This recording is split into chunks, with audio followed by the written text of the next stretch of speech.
اختتام مثنوی مولوی مانوی، افتتاح کلام بتمہید اختتام، سراپا احتشام، مثنوی مانوی مولانا جلال الدین رومی قدس سرہ از حضرت مولانا مفتی الہی بخش کان دہلوی رحمۃ اللہ علیہ۔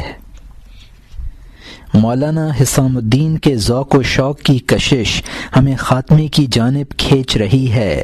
مثنوی مانوی کو خاتمے تک پہنچانا جان کو سیدھے راستے پر کھینچ رہا ہے، ہونٹ سے خود بخود کلام ٹپک رہا ہے۔ اے ضیاء الحق، آپ جو چاہیں کریں، چونکہ میری عقل کی باغ آپ کے ہاتھ میں ہے، جس جگہ آپ چاہیں کھینچ لیں، جان آپ سے مست ہے۔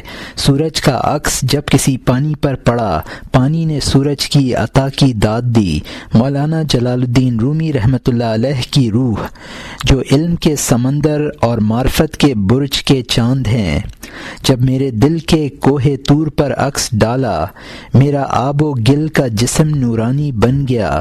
بلند آسمان کا وہ چاند ہر لمحہ بام دل پر اشارہ کرتا ہے کہ ہاں، مثنوی کے خاتمے کا آغاز کر، میرے سربستہ نامہ کو کھول، وہ حکایت کہہ جو بغیر کہی رہ گئی، اس موتی کو پرو جو بغیر پرویا رہ گیا، جلد اس کو لڑی میں پرو، ہمارا روحانی فیضان ضرور پہنچے گا۔ کیونکہ میں نے اپنا مرتبہ نہ دیکھا، میں خاموش ہو گیا، عذر سے میں نے اپنا سر ان کے در پر رکھ دیا۔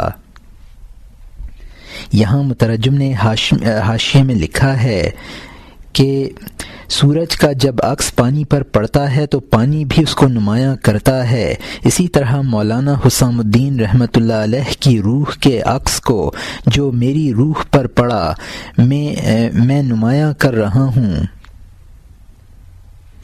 مولانا جلال الدین رومی رحمۃ اللہ علیہ شریعت اور طریقت کے جامع ہیں۔ مولانا جلال الدین آنکھ سے اشارہ کر رہے ہیں کہ مثنوی کا خاتمہ لکھ، یعنی تیسرے شہزادے کا قصہ بیان کر۔ بقول مولانا بہاؤالدین رحمۃ اللہ علیہ کے، مولانا روم رحمۃ اللہ علیہ نے فرمایا تھا، شعر باقی این گفتہ آیت بے زباں، درد دل آنکس کے دارد نور جاں۔ میں خاموش ہو گیا، اور یہاں حاشیہ ختم ہوتا ہے۔ چونکہ اس پاک نظر ایاس کا قول دل کی آنکھ کی نظر میں چبھ رہا تھا، کیونکہ حکم کا توڑنا موتی کے توڑنے سے زیادہ دشوار ہے۔ لا محالہ میں نے ان کے حکم سے کمر باندھ لی۔ اے خدا، اے بے کم و کیف پر قادر، تو نے سینے میں راز بند کر دیے ہیں، تو نے سینے کو رازوں کا صندوق بنایا ہے اور اس میں موتی خزانہ کر دیے ہیں، تو نے سینے کو سینہ سے ربط دیا ہے، جس طرح اس آئینے کا آئینہ سے ربط ہے، اس آئینے کا نقش دوسرے میں ظاہر کر دیا۔ اے رب مجید، تو نے اپنی کاریگری سے پانی ایک نہر سے دوسری نہر میں جاتا ہے، پھر اکٹھا ہو کر دریا میں دوڑ جاتا ہے۔ جب نہروں کا پانی سمندر میں چلا گیا، اے نوجوان، سب ایک ذات اور ایک پانی ہے۔ اے جان سن، میں نے تجھ سے ایک رمز کہہ دی، مجسم جان بن جا اور جان کو ہوش بنا لے۔ چل اس وصیت کی جانب پلٹ، ان 3 لڑکوں کے دل انتظار سے درد میں ہیں۔ یہاں مترجم نے حاشیے میں لکھا ہے کہ ایک سینے سے دوسرے سینے میں علوم منتقل ہوتے ہیں، جس طرح ایک آئینے سے دوسرے آئینے میں عکس آ جاتا ہے۔ وہ علوم جو مولانا روم کے سینے میں تھے وہ میرے سینے میں آ گئے۔ ان مضامین کا مقصد ایک ہے، یعنی مطالب کا اتحاد اور ان کا ایک سینے سے دوسرے سینے میں منتقل ہو جانا۔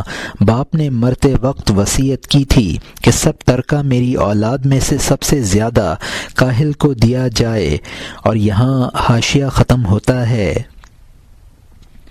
اب نئے مضمون کا آغاز ہوتا ہے، جس کا عنوان ہے آغاز داستان بیان کردنے آں، سہ پسر کاہلی خود را او طلب حکم از قاضی بصدق و صفا، یعنی ان تینوں لڑکوں کا اپنی کاہلی کو بیان کرنے کی داستان کا آغاز اور سچائی اور صفائی کے ساتھ قاضی سے فیصلہ چاہنا۔ قاضی نے کہا تم اپنی کاہلی پوری تفصیل سے ہم سے کہو، ہر ایک کو اپنا حال بیان کرنا چاہیے تاکہ میں سمجھ لوں کہ کس کی کاہلی بڑھی ہوئی ہے۔ انسانوں کی حالت گفتگو میں پوشیدہ ہے، انسان گفتگو میں پوشیدہ ہوتا ہے۔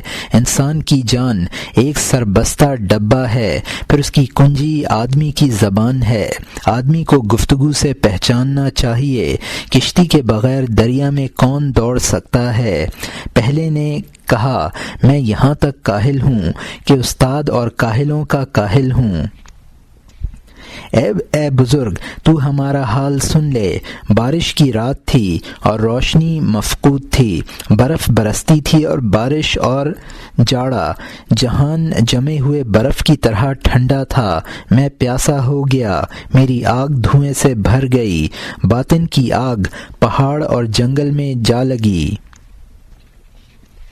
یہاں مترجم نے حاشیے میں لکھا ہے یعنی انسان کا باطن بمنزلہ دریا کے ہے اور زبان کشتی ہے۔ دریا کے احوال کشتی کے ذریعے معلوم کیے جا سکتے ہیں، اسی طرح باطن کا حال زبان سے معلوم کیا جا سکتا ہے۔ یہ اہل ظاہر کے لیے ہے اور شریعت اسی کو معتبر مانتی ہے۔ اہل باطن کشف سے بھی باطنی احوال معلوم کر لیتے ہیں، لیکن کشف دوسرے پر حجت نہیں ہے۔ اور یہاں حاشیہ ختم ہوتا ہے۔ ٹھنڈے پانی کے لیے نفس نالاں تھا، میری کاہلی نے کہا آہستہ بیٹھ، ٹھہر جا۔ میں سستی کی وجہ سے سونے لگا، کاہل بن کر میں بستر پر چڑھ گیا۔ اس پیاسے پن میں مجھے نیند نہ آئی، لمحہ بلمحہ میری پریشانی بڑھی۔ بالآخر میں وضو کے لیے اٹھا، پانی اور ٹھلیا کی جانب میں نے ارادہ کیا۔ مجھے حضرت انس رضی اللہ عنہ کی حدیث یاد آ گئی، اس خوش دم رسول کا حکم کہ وضو مکمل کر۔ میں فوراً غر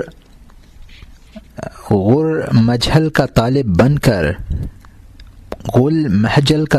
بن کر اے محب جلد وضو میں لگ گیا۔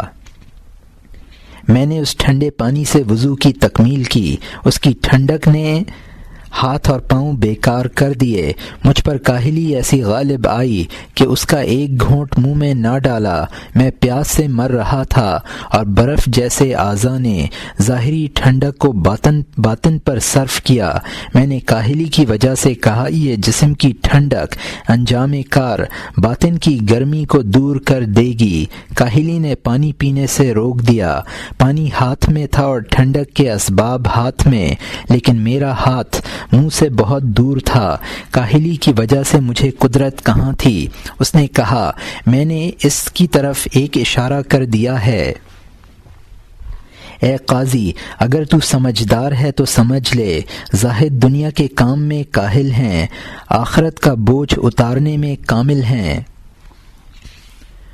روٹی اور پانی کی خاطر نفس کو مارتے ہیں، پانی کا ایک گھونٹ ان کے لیے شراب ہے۔ کافر نفس کے موٹاپے کے لیے کافی ہے کہ تو ہر پیاس کے وقت اسے پانی دے دے، قساوت کے وقت سے سرکش نفس کے لیے کافی ہے۔ کساوت کی وجہ سے سرکش نفس کے لیے کافی ہے کہ وہ ہر خواہش کے وقت بیل کی طرح پانی پی لے۔ تو اپنے نفس کے حکم کو شاہی فرمان سمجھتا ہے، یہ بیل جیسا نفس تجھے ہر جانب لے جاتا ہے۔ بہادروں کا کام جسم کے کام میں کاہلی ہے اور مشقتوں میں فرما برداری کے ساتھ پستی تلاش کرنا۔ کاہل بن جا، بلکہ کاہلوں کا سردار۔ اے فلاں، دنیا کے تمام تدبیروں سے آخرت کا کام تیری دنیا کو اچھا کر دے گا۔ جا، دین کے راستے سے دنیا کا دروازہ کھٹکھٹا۔ یہاں مترجم نے حاشیے میں لکھا ہے کہ حضور صلی اللہ علیہ وسلم کا حکم ہے وضو مکمل کیا کرو۔ مکمل وضو کرنے والے قیامت میں منور چہرے اور منور اعضاء والے ہوں گے۔ غور کا مطلب ہے روشن روح، وہ گھوڑا جس کی پیشانی پر سفیدی ہو، وہ گھوڑا جس کے پاؤں مجھل، وہ گھوڑا ہے جس کے پاؤں سفید ہوں۔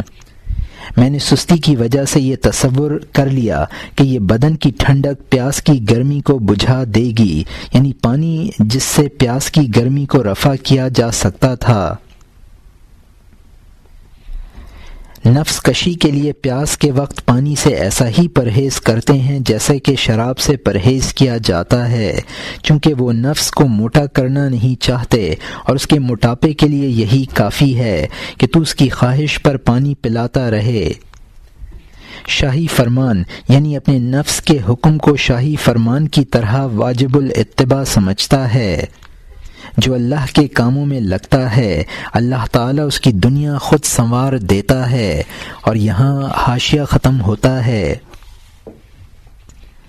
پیغمبر صلی اللہ علیہ وسلم نے فرمایا ہے کہ جو شخص انقطاع کر لینے والا اللہ کی جانب ہوا اس کا کام مجتمع ہو گیا، جس کا انقطاع دنیا کی جانب ہوا بلا اختلاف اس کی سپردگی دنیا کی طرف ہو گئی۔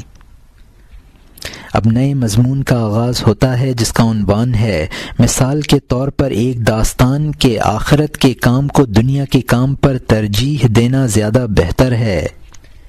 ایک شخص نیک زاہد اور پرہیزگار تھا جو اپنی روزی کی سبیل کھیت اور کیاری سے رکھتا تھا۔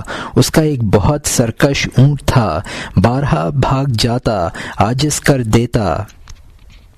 اتفاق سے جمعہ کا دن آ گیا، اس کا اونٹ اپنی چراگاہ سے بھاگ گیا اور اس جمعے کو اس کی کھیتی کو پانی دینا تھا۔ اس روز اس کے لیے نہر کا پانی چالو ہوتا تھا۔ مرد حیران ہو گیا اور بولا، اے خدا، اب میری سیرابی کی باری آ گئی۔ اگر میں سیرابی کروں اونٹ کہاں ہے؟ نیز جمعہ کی نماز کہاں پاؤں گا؟ اور اگر میں سیراب کرنے میں دیر کرتا ہوں تو خشکی کی وجہ سے کھیتی کا معاملہ تنگ ہو جائے گا۔ میں اگر اونٹ کی خاطر جنگل کا رخ کروں اور جستجو میں جنگل میں پھروں تو نماز اور کھیتی دونوں جاری ہیں۔ ہائے، میں نہیں سمجھتا کہ میرا کیا حال ہوگا۔ اس تردد سے اس کا دل ٹکڑے ٹکڑے تھا، غموں اور درد میں 100 طرح گروی تھا۔ انجام کار تردد کے بعد بولا، ہاں، جمعے کے لیے جا۔ اللہ تعالیٰ کا دروازہ کھٹکھٹا، کیونکہ یہ باقی رہنے والی چیز ہے اور وہ فانی ہے۔ فانی سے دل وابستہ کرنا نادانی ہے۔ حضرت ابن عباس رضی اللہ عنہ نے پیغمبر صلی اللہ علیہ وسلم سے نقل کیا ہے، جمعہ یکتا مسکینوں کا حج ہے۔ اس نے سویرے سویرے مسجد میں جانا پسند کیا کیونکہ شمار کرنے میں اس کے لیے اونٹ کا ثواب آیا ہے۔ مسجد میں جا کر حق تعالی کے ساتھ مشغول ہو گیا، دنیا کی تمام فکروں سے جدا ہو گیا، دنیا کے نیاز کے ساتھ سینکڑوں خشوع اور خضوع سے اللہ تعالی کے لیے سجود اور رکوع میں مشغول ہو گیا۔ جب نماز اور وظیفہ سے فارغ ہوا اس شخص نے جلد گھر کی واپسی کا ارادہ کیا تاکہ اس وقت دنیا کا کام بھی کرے، تھوڑی دیر کے لیے کمائی میں مصروف ہو جائے۔ یہاں مترجم نے حاشیے میں لکھا ہے، جو شخص دنیا کے پیچھے پڑتا ہے پھر اللہ تعالیٰ اس کی کوئی مدد نہیں فرماتا بلکہ اس کا معاملہ دنیا کے سپرد فرما دیتا ہے۔ حضرت عبداللہ بن عباس رضی اللہ عنہ نے نقل فرمایا ہے کہ جس کے پاس حج کے اخراجات نہ ہوں اس کو اللہ تعالیٰ جمعے میں حج کا ثواب عطا فرما دیتا ہے۔ جمعہ اور حج اس اعتبار سے یکساں ہیں کہ دونوں میں مسلمانوں کا اجتماع ہوتا ہے۔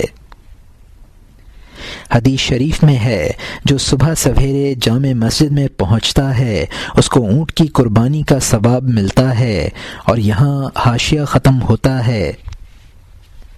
اس نے دیکھا اونٹ اپنے باڑے میں بندھا ہے، بہت تھکا ہوا اور عاجز اور زخمی بدن ہے۔ اس نے بیوی سے کہا، یہ اونٹ کیسے آیا؟ اس نے کہا، اس کو درندہ زخمی کر کے لایا ہے۔ موٹا بھیڑیا اس کے پیچھے پڑا تھا، حتیٰ کہ سرکش کی یہاں تک رہنمائی کر دی۔ مرد کا ہر رونگٹا شکر کی زبان بن گیا کہ اس اونٹ کو خدا جنگل سے لایا ہے۔ اب مجھے کھیتی کی جانب جانا چاہیے تاکہ فوراً اپنی کھیتی کو پانی دے دوں۔ جس کا کل تیرے ہاتھ میں نہ آئے، خبردار اے بھائی اس کے جز کو نہ چھوڑ۔ جس کا کل تیرے ہاتھ میں نہ آئے، خبردار اے بھائی اس کے جز کو نہ چھوڑ۔ بالآخر وہ اپنی کھیتی کی جانب دوڑا۔ اس نے بہت سبز دیکھا اور اس میں پانی جاری تھا۔ وہ مرد خدا تعجب کرنے لگا کہ اس کھیتی کی کس طرح سیرابی ہوئی، پڑوسی میں اس قدر احسان نہیں ہے کہ وہ پانی کو اس جانب گزرنے دے۔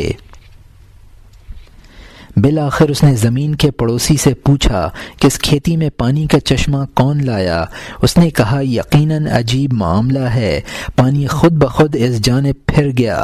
میں اپنی کھیتی میں پانی چلاتا تھا، وہ آگے آگے تیری کھیتی میں جاتا تھا، میں روکتا تھا اور پشتا باندھتا تھا۔ جب میں نے کوئی نتیجہ نہ دیکھا میں عاجز آ گیا، اس پانی کو اللہ کے حکم نے تیری کھیتی میں چلا دیا۔ مرد خوش ہو گیا، الحمدللہ، الحمد پڑھی۔ جو شخص دین کا کام کرتا ہے، کمینی دنیا عاجز اور سرنگوں ہو کر اس کے سر پڑتی ہے، اور اگر شخص دنیا کی جانب سر جھکاتا ہے، اللہ تعالیٰ پرواہ نہیں کرتا کہ وہ کس وادی میں ہلاک ہوا۔ لا یبال اللہ فی واد ہلک۔ اسی لیے احمد مجتبیٰ صلی اللہ علیہ وسلم نے فرمایا کہ آتتک راغما من نفسہا، کہ وہ تیرے پاس ذلیل ہو کر خود بخود آئے گی۔ اس کے بیان میں ایک داستان سن لے کہ بچوں کا راستہ ایسا ہوتا ہے۔ یہاں مترجم نے حاشیے میں لکھا ہے کہ جو دنیا کو ٹھکراتا ہے، دنیا ذلیل ہو کر خود اس کے سامنے آ جاتی ہے۔ اور یہاں حاشیہ ختم ہوتا ہے، اب نئے مضمون کا آغاز ہوتا ہے جس کا عنوان ہے حکایت در بیان حال آن درویش کہ از دنیا عزلت گزیدہ بود او دنیا روبدو آورد سویش او دو ید ہر چند کے او پاکی کشید بیشتر رسید، کہ اس درویش کے حال کے بیان میں حکایت جس نے دنیا سے علیحدگی اختیار کر لی تھی اور دنیا نے اس کا رخ کیا اور اس کی جانب دوڑی، جتنا وہ پیچھے ہٹا وہ آگے آئی۔ ایک درویش بہت صاحب دل تھا، اللہ تعالیٰ کے راستے میں پورا چست اور تیز تھا، مخلوق کے اس اور اس سے اس نے منہ موڑ لیا تھا، جان کو وحدت کے تانے بانے سے بنا تھا۔ اس نے مخلوق کو چھوڑا، ایک غار میں بیٹھ گیا، مخلوق اور جہاں پر دروازہ بند کر لیا، تیا کی فضا اور دور جنگل میں اللہ تعالیٰ کے قرب کو دل میں پسند کر لیا۔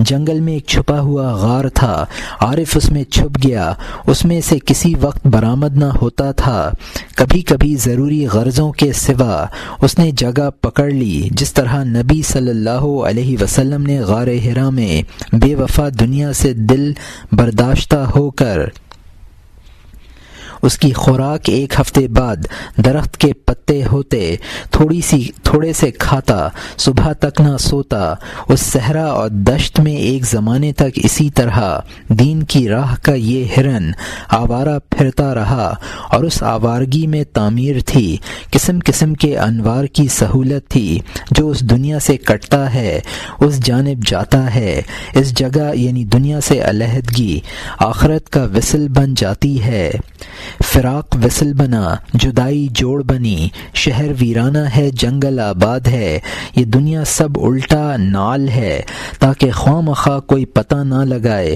دوست کے راستے کی شرط جد و جہد ہے۔ انہوں نے کوشش کی، مغز ہے بقیہ چھلکا ہے، اس دوست کا راستہ بہت تنگ ہے، عقل مند کے سوا سیدھائی کے ساتھ کون جا سکتا ہے، اس سخت راستے میں گھاٹیاں ہیں، اے فلاں بغیر رہنما کے طے نہ ہوں گی۔ اسی لیے اس مہربان شاہ نے فرمایا ہے کرفیقی اول بود ثم طریق، کہ سفر کا ساتھی پہلے ہے بعد میں راستہ ہے، کوئی رہبر تلاش کر لے تاکہ تو سیدھا راستہ چلے، ورنہ راستے میں بہت سے گڑھے اور کنویں ہیں، تو پرکار کی طرح ہمیشہ چلنے میں ہے، لیکن بغیر جگہ بدلے تو ایک جگہ پڑا ہے، تو نے سالوں نماز اور روزہ ادا کیا، تیری اس نماز اور روزے کا نور کہاں ہے، تیری تمام عمر عبادتوں میں گزری، دل کا حال جو پہلے تھا وہ نہ بدلا، اگر تو تیر یا پاؤں تلوار کی عادت ڈالتا ہے، تیری مہارتوں سے مخلوق تعجب کرتی ہے، تو نے 40 سال یہ عبادت کی، تو اب تک حرص اور خواہش نفس کا غلام ہے۔ جب تیری نماز نے فحش اور برائی کو جدا نہ کیا، سمجھ لے تیرے مٹکے میں خالص تلچھٹ ہے، جبکہ اس کی وجہ سے تیرا فحش سے رکاؤ نہ ہوا۔ وہ تجھے آگاہ کرنے والا ہے کہ واپسی ہو رہی ہے۔ یہاں مترجم نے حاشیے میں لکھا ہے کہ ہیرا مکے کا مشہور پہاڑ ہے جس کے غار میں حضور صلی اللہ علیہ وسلم نبوت سے پہلے خلوت اختیار کیا کرتے تھے۔ اس درویش کو خلوت میں نور باطنی میسر آتا ہے۔ ڈاکو اپنے جوتوں میں الٹا نال جوڑ لیتے ہیں تاکہ کھوج لگانے والا مغالطے میں پڑ جائے۔ قرآن پاک میں ہے الذین جاہدوا فینا لنہدینہم سبلنا، یعنی جو لوگ ہمارے راستے میں مجاہدہ کرتے ہیں ہم ان کو اپنے راستوں کی ہدایت دے دیتے ہیں۔ انسان اگر سالوں نماز پڑھے اور اس کا وہ نتیجہ نہ نکلے جو قرآن نے بتایا ہے، ان الصلاۃ تنہی عن الفحشاء والمنکر، بے شک نماز بری باتوں اور منکر سے روکتی ہے، تو اس کو سمجھنا چاہیے کہ اس کی نماز اس کے درجات کی ترقی کا باعث نہیں ہے اور اس کی نماز ناقص ہے۔ اور یہاں حاشیہ ختم ہوتا ہے۔ حضرت موسیٰ علیہ السلام کی قوم کی طرح تیاہ اور صحرا میں وہی پرانا پڑاؤ منزل گاہ بنی ہے۔ تو اس رہنما کا اتباع کر تاکہ تو لا کلام منزل گاہ تک پہنچ جائے، ورنہ اے بے وقوف حضرت موسیٰ علیہ السلام کی اس قوم کی طرح تو تیا کے اندر ایک مدت تک آوارہ ہے۔ وہ صبح سے شام تک چلتے رہتے تھے، پھر رات کو اپنے اسی پڑاؤ پر ہوتے تھے۔ پیروں کے حکم کا چھوڑنا ایسا ہی ہے۔ تیر بغیر کمان کے کس طرح چلیں؟ تو نے بغیر کمان کے کبھی کوئی تیر دیکھا ہے کہ وہ نشانے پر یا اس کے آس پاس پہنچے؟ یہ بہت لمبی بات ہے، ہاں اس درویش کا حال دل سے سن لے۔ اب نئے مضمون کا آغاز ہوتا ہے جس کا عنوان ہے پیش آمدن دنیا بصورت زن نازنی در پیش عام مرد خلوت نشین، یعنی اس خلوت نشین مرد کے سامنے دنیا کا نازنین عورت کی صورت میں آنا۔ اس پاک سیرت نے تنگ غار میں حضرت ابراہیم علیہ السلام کی طرح جگہ بنا لی تھی۔ 10 سال تک وہ کام میں لگا رہا، سر کے بل یار کے سامنے پہنچا۔ اچانک ایک دن ایک خوبصورت عورت ہزاروں حسن اور ناز و ادا سے جو سر سے پاؤں تک جواہر میں ڈوبی ہوئی تھی، اس کا ہر ایک زیور جہان کا خراج تھا، آئی اور اس کی خدمت میں کھڑی ہو گئی، ہاتھ باندھے اور ادب سے لب کشائی کی۔ اگر آپ قبولیت کا ہاتھ میرے سر پر رکھ دیں اے شاہدین، کرم سے بعید نہ ہوگا، میں صبح و شام آپ کی خدمت میں حاضر ہوں، جو آپ حکم دیں گے پورا بجا لاؤں گی۔ مرد کامل نے باطنی نور سے محسوس کر لیا کہ یہ کمینی دنیا میرے سامنے آئی ہے۔ فرمایا نہیں میری طرف کبھی نہ آ، کیونکہ میں نے تجھے طلاق دے دی ہے، میں تجھی سے بھاگ کر یہاں آیا ہوں، تجھ سے دور ہوا ہوں، غار میں آ گیا ہوں۔ اے ناپاک تو پھر یہاں آ رہی ہے، اے وہ کہ تیرے مکر سے ہر نیک خائف ہے۔ اس نے کہا اے درویش اب میں آئی ہوں ازلی ملک کے شاہ کے حکم سے، اب تیرا مجھے منع کرنا کیا مفید ہے اے محب، جبکہ حاکم کا یہی حکم ہے۔ یہاں مترجم نے حاشیے میں لکھا ہے کہ اس کا ہر زیور ایک ملک کی آمدنی کی قیمت کا تھا۔ اس درویش نے باطنی نور کے ذریعے سمجھ لیا کہ یہ دنیا ہے جو ایک حسین عورت کے روپ میں میرے سامنے آئی ہے۔ اس عورت نے کہا میں اللہ کے حکم سے تیرے پاس آئی ہوں، اب مجھے بھگانا بیکار ہے، اب تو لامحالہ دنیا میں پھنسے گا۔ اور یہاں حاشیہ ختم ہوتا ہے۔ اس نے یہ کہا اور نگاہ سے غائب ہو گئی۔ اس نے واقعہ دیکھا اور بہت لرزا۔ اس نے کہا اگر میں اس کو دور کر دوں تو بہتر ہوگا، اور وہ نہ لوٹے تو اس کو قبر کا خرچہ بناؤں گا، آخرت اور دین کے راستے میں خرچ کروں گا تاکہ وہ آخرت میں ہماری مددگار بنے۔ دنیا کا مال خوفناک زہر ہے، اگر تو پائے اور پھر اس کو خاک میں ملا دے، یعنی اپنی قبر کا ساتھی بنا لے، اس جگہ دفن کر دے، اس جگہ کھول لے۔ اگر تو اس جگہ خدا کے لیے صرف کرے گا، اللہ تعالیٰ اس جگہ 100 گنا اور عوض دے گا۔ اللہ کو قرض دو، اقرض اللہ، قرآن سے اختیار کر لے اور ہنروں میں سے سخاوت کے علاوہ اختیار نہ کر۔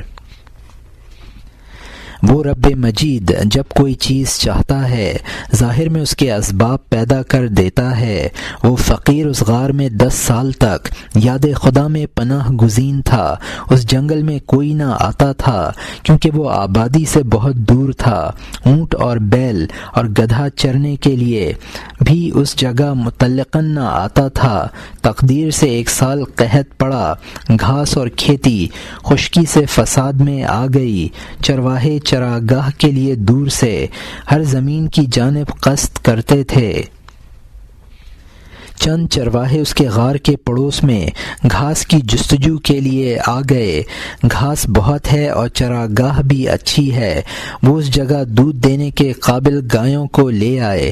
ایک دن خدائی تقدیر سے درویش اس غار سے ضرورت کے لیے باہر آیا۔ اس نے چند انسان دیکھے، چرنے والی گایوں اور گدھے کے ساتھ جمع ہیں۔ چونکہ وہ کھانے اور پینے سے جدا تھا، اللہ تعالیٰ کا نور اس کی پیشانی سے طلوع کرنے والا تھا۔ سب چرواہے اس کی جانب راغب ہو گئے، لاکھوں خواہشوں کے ساتھ اس کے طالب بن گئے۔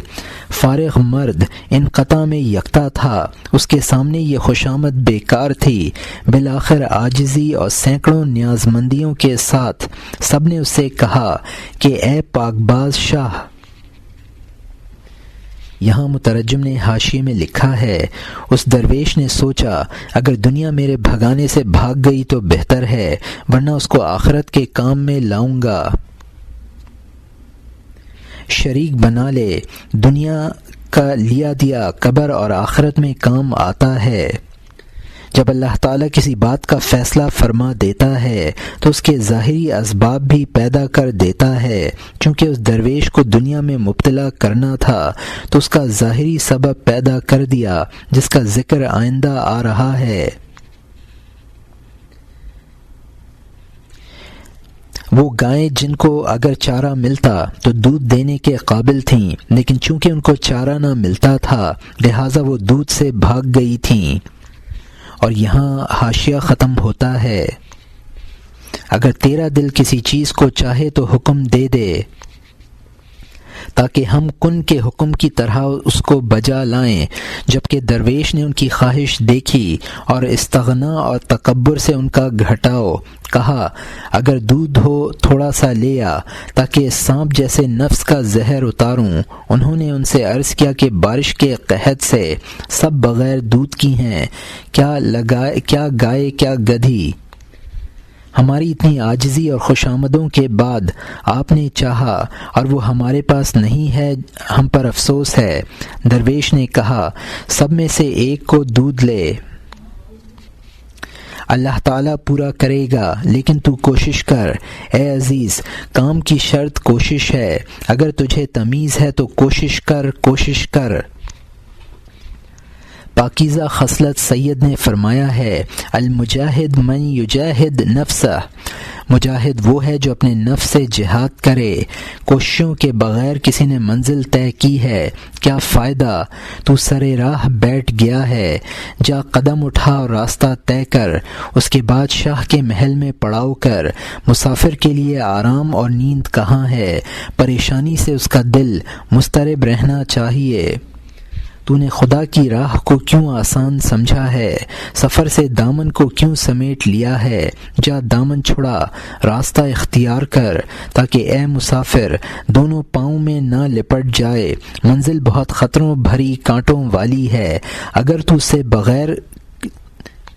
اگر تو اس میں بغیر کپڑے کے چلے تو مناسب ہے، جسم کے کپڑوں کو مختصر کر لے، تو فارغ البالی سے راستے کا ارادہ کر۔ راستہ بہت لمبا ہے اور ہر جانب جھاڑی ہے، اگر تیرے ساتھ کلہاڑا ہے تو چل سکے گا، ورنہ بغیر کلہاڑے کے تیرا جسم ٹکڑے ٹکڑے ہو جائے گا، تیرے راستے کی روک پتھر اور سنگ خارا ہوگا۔ کلہاڑا کیا ہوتا ہے؟ وہ لا الہ کی نفی کا ہے، جو غیریت کے پتھر کو راستے سے ہٹا دیتا ہے۔ الا اللہ کے قلعے میں خیمہ لگا، باخبر دل سے اس جگہ کی سیر کر۔ اے پیارے، اس بات کی انتہا نہیں ہے، تو درویش کے قصے کو بھی سن لے۔ یہاں مترجم نے حاشیے میں لکھا ہے، اگر جسم پر کپڑے ہوتے ہیں تو کانٹوں میں الجھتے ہیں، اسی طرح علائق دنیا راہ سلوک سے مانع بنتے ہیں۔ جھاڑی راہ کی رکاوٹ ہوتی ہے، راہ سلوک کا کلہاڑا غیر اللہ کی نفی ہے۔ اس بد اعتقاد چرواہے نے اس درویش کی کرامت کو آزمانے کے لیے ایک ایسی گائے منتخب کی جو کبھی گیابھن نہ ہوئی تھی۔ اور یہاں حاشیہ ختم ہوتا ہے۔ اب نئے مضمون کا آغاز ہوتا ہے جس کا عنوان ہے قصہ دوشیدن گاؤ ناز او از راہ امتحان او سوء اعتقاد، یعنی بغیر بیاہی ہوئی گائے کا آزمائش اور بد اعتقادی کی وجہ سے دہنے کا قصہ۔ ان چرواہوں میں سے ایک الجھا ہوا انسان گائے کی جانب چلا، بے بیاہی کا ارادہ کیا تاکہ اس درویش کو آزمائے جس کے لیے توکل کے پستان سے دودھ ہے۔ جب اس کے تھن پر آزمائش کے لیے ہاتھ مارا، دودھ کی نہر اس میں سے جاری ہو گئی۔ وہ نیازمندی سے درویش کے سامنے آئے اور عقیدت سے اس کے پاؤں پر سر رکھ دیے۔ وہ دودھ لائے اور صوفی نے پیا، پھر اس ہرا کی جانب روپوش ہو گیا۔ چرواہوں کا گروہ شہر میں چلا گیا، لیکن اس کرامت پر سب متعجب تھے۔ چند دن اسی طریقے پر گزرتے رہے، چرواہے غار اور جنگل میں آ جاتے۔ آہستہ آہستہ شہر میں بھی دودھ اور جانوروں کے قصے نے شہرت پکڑ لی۔ یہ بات لوگوں کی زبان پر آ گئی، حتیٰ کہ شاخ اور جڑ کے ذریعے بادشاہ کے کان میں پہنچ گئی۔ شاہ نے کہا وہ زیارت کرنے کے قابل ہے، دنیا میں اس سے بہتر کوئی انسان نہیں ہے۔ وہ درویش کے پاس آیا اور پریشان کیا، امیر اور وزیر کی صحبت فساد ہے۔ انسان کو چاہیے کہ بادشاہوں سے جدا رہے، سرداروں سے تیروں کی طرح کود جائے۔ یہ گروہ وقت کی پریشانی کا باعث ہے، شیطان بھی ان کے مکر سے عاجز ہے۔ انہوں نے دل میں تکبر اور نخوتیں پا لی ہیں، ہر وقت بھیڑیے کی طرح بھیڑ کو پھاڑتے ہیں۔ بس بادشاہ اور سرداروں کے سامنے نہ جا، تو تکبر کا کب تک گروی رہے گا۔ ان کی صحبت تکبر اور غفلت پیدا کرتی ہے اور قناعت کی قباؤں کو چاک کر دیتی ہے۔ سلطان دورہ نے اسی لیے فرمایا ہے، عالم کے سردار رتبے والے نبی نے علماء دین حق کے امین ہیں، اگر وہ حاکموں کے ہم پیالہ نہ ہوں، وہ ان سے گھلے ملے تو دین کے ڈاکو بنے، پس ان سے بچو۔ ان کے بارے میں فرمایا ہے، جب شاہ نے عاجزی اور خوشامد کے بعد راستہ پا لیا، جیسے کہ شکر انگور کے شیرے میں، فقیر کے پاس آنا شروع کر دیا، اثر نو ایک مکر تیار کیا۔ یہاں مترجم نے حاشیے میں لکھا ہے کہ وہ معجزہ یا کرامت جو عام حالات کے خلاف ظہور پذیر ہو، اس کو خرق کہتے ہیں۔ وہ لوگ جنہوں نے وہ کرامت چرواہوں سے سنی، جنہوں نے وہ کرامت خود دیکھی تھی، اس درویش کی جمعیت خاطر کو پراگندہ کیا۔ اور یہاں حاشیہ ختم ہوتا ہے۔ اس نے اپنے وزیر سے کہا کہ اے عقل مند، اگر ہم اسے اپنے شہر میں لے جائیں تو اچھا ہوگا، وہ خدائی برکتوں کا سبب ہے، وہ خدائی سدرۃ المنتہا کا سایہ ہے۔ ایسا انسان پایہ تخت میں بادشاہی کی رونق اور دین کے چتر کی شان و شوکت ہے۔ الغرض بہانہ باز وزیر آیا، صوفی سے اس طرح کی بات کی۔ درویش مرد سب سے آزاد تھا، کہاں ہمیں خلش میں جانے سے کیا فائدہ؟ میرا ویرانے کی جانب بہت میلان ہے۔ ہر شخص اپنے آرام کا طالب ہے، میں اپنے نفس کے آرام کا طالب نہیں ہوں، میں روحانی جان کے آرام کا طالب ہوں۔ میرے بارے میں تنہائی مناسب نظر آتی ہے، گاؤ و خر کے درمیان رہنے سے کیا فائدہ؟ پیغمبر صلی اللہ علیہ وسلم نے فرمایا، تنہائی سلامتی ہے، بڑوں کی جان کی آفت یہ کثرت ہے۔ اس نے کہا، اگر رسول صلی اللہ علیہ وسلم تنہائی اختیار فرماتے، دین اصول سے فرو تک کب پہنچتا؟ اولیاء اگر اسی طرح سے اکیلے ہوتے، دنیا والوں کو حق کا راستہ کیسے پہنچتا؟ پیغمبروں کی سنت دعوت دینا ہے، ولی بھی انہی کے راستوں پر چلتا ہے۔ گفت پیغمبر کہ یہدی اللہ بک خیر من خمر الطعام ان کان لک، یعنی پیغمبر صلی اللہ علیہ وسلم نے فرمایا کہ اللہ تیرے ذریعے سے ہدایت دے دے، تیرے لیے سرخ اونٹوں سے بہتر ہے اگر وہ تجھے حاصل ہوں۔ درویش نے کہا، یہ سب درست ہے، لیکن جو بیمار ہے کہہ دے پرہیز اچھا ہے، اور اگر تو پرہیز نہیں کرتا تو جان سے ہاتھ دھو لے۔ بیماری بڑھی اور صحت گھٹی، اور جس نے مریض سے پوری صحت پالی، دوا اور پرہیز سے اسے کیا غرض؟ انبیاء اور پکے ولی، اے فلاں بیماری سے بالکل بچ گئے ہیں، لیکن مجھ میں کچھ بیماری ہے، اس لیے میرے لیے پرہیز ضروری ہے۔ اس نیک مزاج وزیر نے پھر کہا، یہ سب اپنی کثر نفسی سے نہ فرمائیے، آپ نے دنیا چھوڑی اور خود دنیا کی جانب نہیں آئے، ہم قصداً آپ کے پاس آئے ہیں، آپ کے پاک نفس نے ہماری روحیں روشن کر دی ہیں، اگرچہ وہ مقدر تھی، سورج بن گئی۔ یہاں مترجم نے حاشیے میں لکھا ہے کہ سدرۃ المنتہا ایک بیری کا درخت ہے جو حضرت جبرائیل علیہ السلام کے عروج کی سرحد ہے۔ ہر شخص اپنے آرام کا طالب ہے، میری روح کو بھی خلوت میں آرام ملتا ہے، یہ اس درویش نے فرمایا۔ حضور صلی اللہ علیہ وسلم گوشہ نشینی اختیار کر لیتے تو صحابہ بھی گوشہ نشین بن جاتے اور دین کی اشاعت نہ ہوتی۔ حضور نے ارشاد فرمایا، یا اللہ اگر تیرے ذریعے کسی ایک کو ہدایت دے دے تو تیرے لیے دنیا کی دولتوں سے بہتر ہے۔ سرخ اونٹ عرب کا بہت قیمتی مال تھا۔ ہر چیز کا کھانا صحت مند کے لیے درست ہے، بیمار کے لیے پرہیز ضروری ہے۔ مجھ میں بھی باطنی بیماری موجود ہے، لہٰذا مجمع سے پرہیز بہتر ہے۔ نبی اور ولی پورے صحت مند ہیں، ان کو کوئی چیز مضر نہیں ہے۔ اپنے مریض ہونے کی بات کی، آپ نے دنیا کو چھوڑ دیا، دنیا خود آئے تو اس کو قبول کر لینا چاہیے۔ اور یہاں حاشیہ ختم ہوتا ہے۔ آپ کی موجودگی میں ہوا اور ہوس کسی کے دل میں تنکے کے برابر نہیں رہتی، چونکہ لوگوں میں وہ بہتر ہے جو لوگوں کو نفع پہنچائے آیا ہے۔ آپ اس مضبوط رسی کو پکڑ لیں، آپ کے فیض سے غافل ذاکر بن جائیں گے اور وہ نعمتوں کے کافر شاکر بن جائیں گے۔ صوفی نے کہا، کنواں پیاسے کے پاس نہیں گیا ہے، پیاسے کو چاہیے کہ چست اور جلد آئے۔ جس شخص کے دل میں میلان اور رغبت ہو، کہہ دے آجا، یہ گیند اور یہ میدان ہے۔ ایک زمانہ گزر گیا کہ اس کی گزارش قبول نہ کرتا تھا۔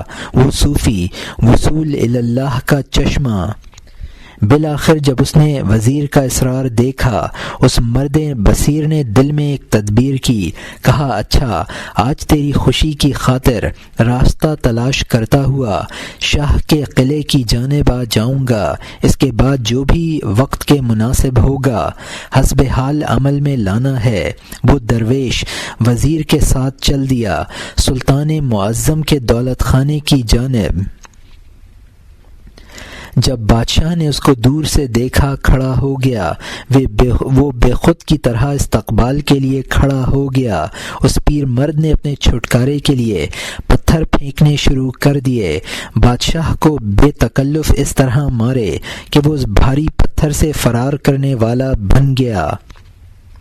وہ اس سائبان کے نیچے سے باہر نکل گیا، جلد بھاگا تاکہ اس موٹے بھاری پتھر سے بچ جائے۔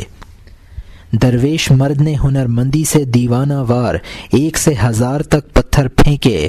وہ گولا اور سینکڑوں گوپھن پھینکتا تھا اس وفادار عاشق شاہ کی جانب کہ اس تدبیر سے میری خلاصی ہو جائے، مجھے دیوانہ کہہ دے، مجھے چھوڑ دے۔ بادشاہ جب اس مکان سے باہر نکلا، آسمان سے دوسری تدبیر ہو گئی، بیخ و بنیاد سے اس گھر کی چھت گر گئی، اس پرانی دیوار کے نام کے سوا کچھ نہ رہا۔ شاہ نے سمجھا یہ سب مہربانی تھی، اس کے گر جانے میں ہزاروں فائدے ہیں۔ اس نے بھاگنا چاہا اور زنجیر سخت ہو گئی۔ قضائے خداوندی کا پہلے ہی سے یہ فیصلہ تھا۔ یہاں مترجم نے حاشیے میں لکھا ہے کہ آپ کی مجلس میں بیٹھ کر دوسروں کے امراض زائل ہوتے ہیں تو آپ کے اندر مرض کہاں ہیں؟ حضور کا یہ ارشاد ہے کہ بہترین انسان وہ ہے جو انسانوں کو فائدہ پہنچائے۔ درویش نے کہا پیاسا کنویں کے پاس جاتا ہے، کنواں پیاسے کے پاس نہیں آتا۔ وہ درویش وصول اللہ کا چشمہ تھا۔ اس درویش نے اپنے چھٹکارے کے لیے پتھر مارنے شروع کر دیے تاکہ اس کو دیوانہ سمجھ کر ہی چھوڑ دیں۔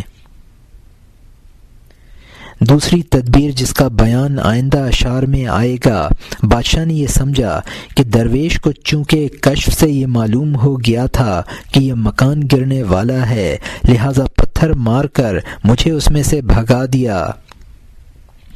اس حرکت کے بعد درویش نے بھاگنا چاہا تو دروازے کی کنڈی نہ کھلی اور وہ بھاگ نہ سکا۔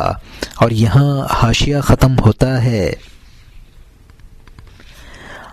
آیا اور سچائی سے اس کے پاؤں پر گر گیا کہ آپ کے ظلم میں سینکڑوں مہربانیاں اور عطائیں ہیں۔ خضر علیہ السلام کشتی کو توڑتے ہیں، ان کے توڑنے سے کشتی ظالم سے بچ جاتی ہے، تو مجھے خضر علیہ السلام کی طرح کنارے پر کھینچتا ہے، ہزاروں قاتل گڑھوں سے کھینچتا ہے۔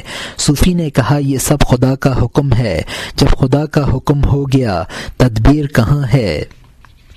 اس کی مشیتوں پر چلنا چاہیے، چند دن زہر بھی چکھنا چاہیے۔ اس نے لامحالہ بادشاہ کی بات مان لی، ہیرا جیسے غار سے قدم باہر نکال لیا۔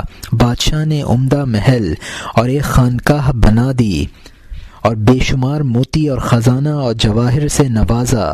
صوفی کو اس مکان کا مکین بنا دیا، چاند کی طرح حالہ کے خرمن میں ٹہلنے والا۔ وہ پاک جان اور راست باز فقیر بظاہر عزت اور ناز کی پناہ میں آ گیا، لیکن ایک حجرے میں سب سے چھپ کر آش جو کا دسترخوان اپنے سامنے بچھاتا، پوستین اور گدڑی کو پہنتا، نفس کے جہاد میں لگا رہتا۔ ایاس کی طرح وہ چپل اور وہ پوستین مقفل حجرے میں مدفون خزانے کی طرح تھے۔ اس پوستین کے ساتھ اچھا عشق رکھتا، اپنے آپ کو فقر پر مضبوط بناتا۔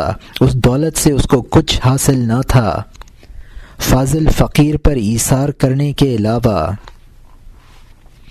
اگرچہ دنیا ازلی ملعون ہے لیکن عمل گاہ دارالحمد ہے۔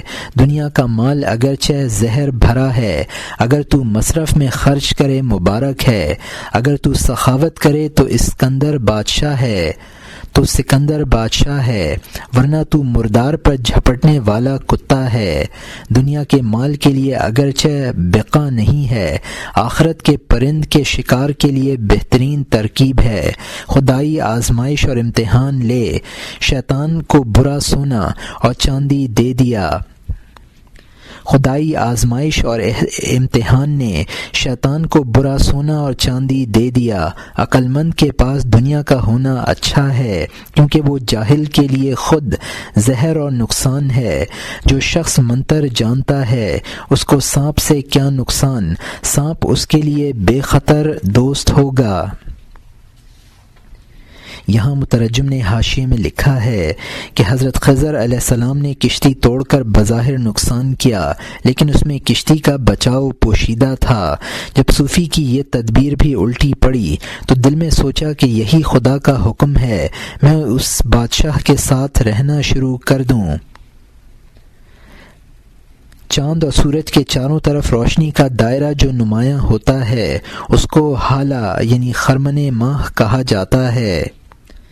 ایاز نے اپنے عروج کے وقت میں بھی اپنی غربت کی چپل اور پوستین کو مکفل کر رکھا تھا اور اس کو عبرت کے لیے دیکھا کرتا تھا۔ اپنی دولت سے فقراء کو فائدہ پہنچاتا تھا۔ اگر انسان دنیا کو دارالعمل بنائے تو وہ دارالحمد ہے۔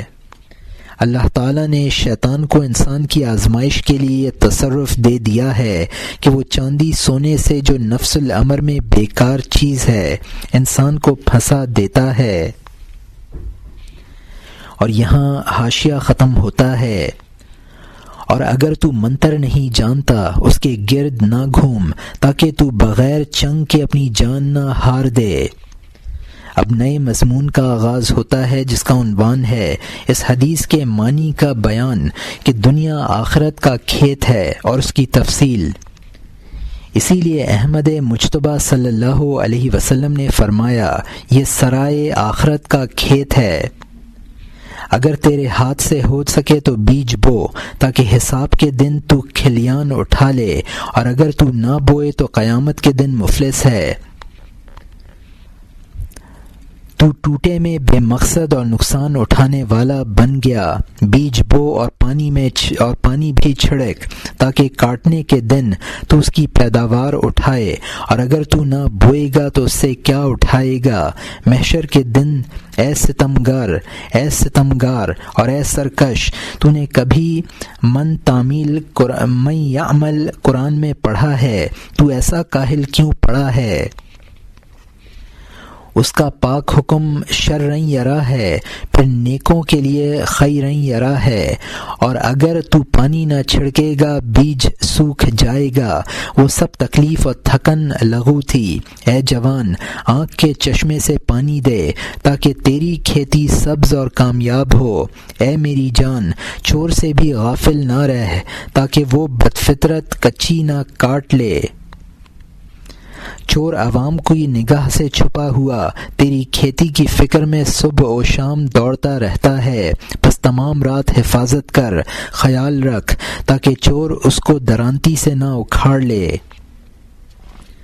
اگر تو اس کی حفاظت سے تھوڑی دیر کے لیے غافل ہوگا تو وہ تیری کھیتی میں سینکڑوں درانتیاں رکھ دے گا۔ تیرے روندے ہوئے کھلیان کو تیرے کھیت سے لے جاتا ہے، تیرے ایک ایک عضو کو مرغ بسمل کی طرح کاٹ دیتا ہے۔ اگر تو غفلت سے سو گیا اور تیری پیداوار چلی گئی، یا تجھ سے بھولے سے کوئی بھاری گناہ ہو گیا، جلد ہوش میں آ جا اور ندامت اختیار کر۔ حشر کے دن کے حساب سے ڈر۔ اگر تو غافل بنا تو وہ تیری کھیتی کاٹ لے گا، بلکہ تجھ سے وہ موتی لے جائے گا۔ معاملہ ہوشیاری اور بیداری کا ہے۔ جو غافل بنا جان لے جہنمی ہے۔ توبہ کا محافظ اس پر مقرر کر دے تاکہ تیری نیند کے وقت وہ تیرے کام آئے۔ تو نیند میں ہے وہ اچھی نگہبانی کرتا ہے، خدا ایسا نگہبان ہمیں عطا کر دے۔ اس بات کا خاتمہ نہیں ہے، اے نیک مرد، اپنے صوفی کے حال کی جانب واپس چل۔ یہاں مترجم نے حاشیے میں لکھا ہے کہ حضور صلی اللہ علیہ وسلم نے ارشاد فرمایا دنیا آخرت کا کھیت ہے، یعنی جو یہاں بو گے وہاں کاٹو گے۔ قرآن میں ہے فَمَن يَعْمَلْ مِثْقَالَ ذَرَّةٍ خَيْرًا يَرَهُ وَمَن يَعْمَلْ مِثْقَالَ ذَرَّةٍ شَرًّا يَرَهُ، یعنی جو شخص ذرہ برابر بھلائی کرے گا اس کو دیکھے گا، اور جو شخص ذرہ برابر برائی کرے گا اس کو دیکھے گا۔ اور یہاں حاشیہ ختم ہوتا ہے۔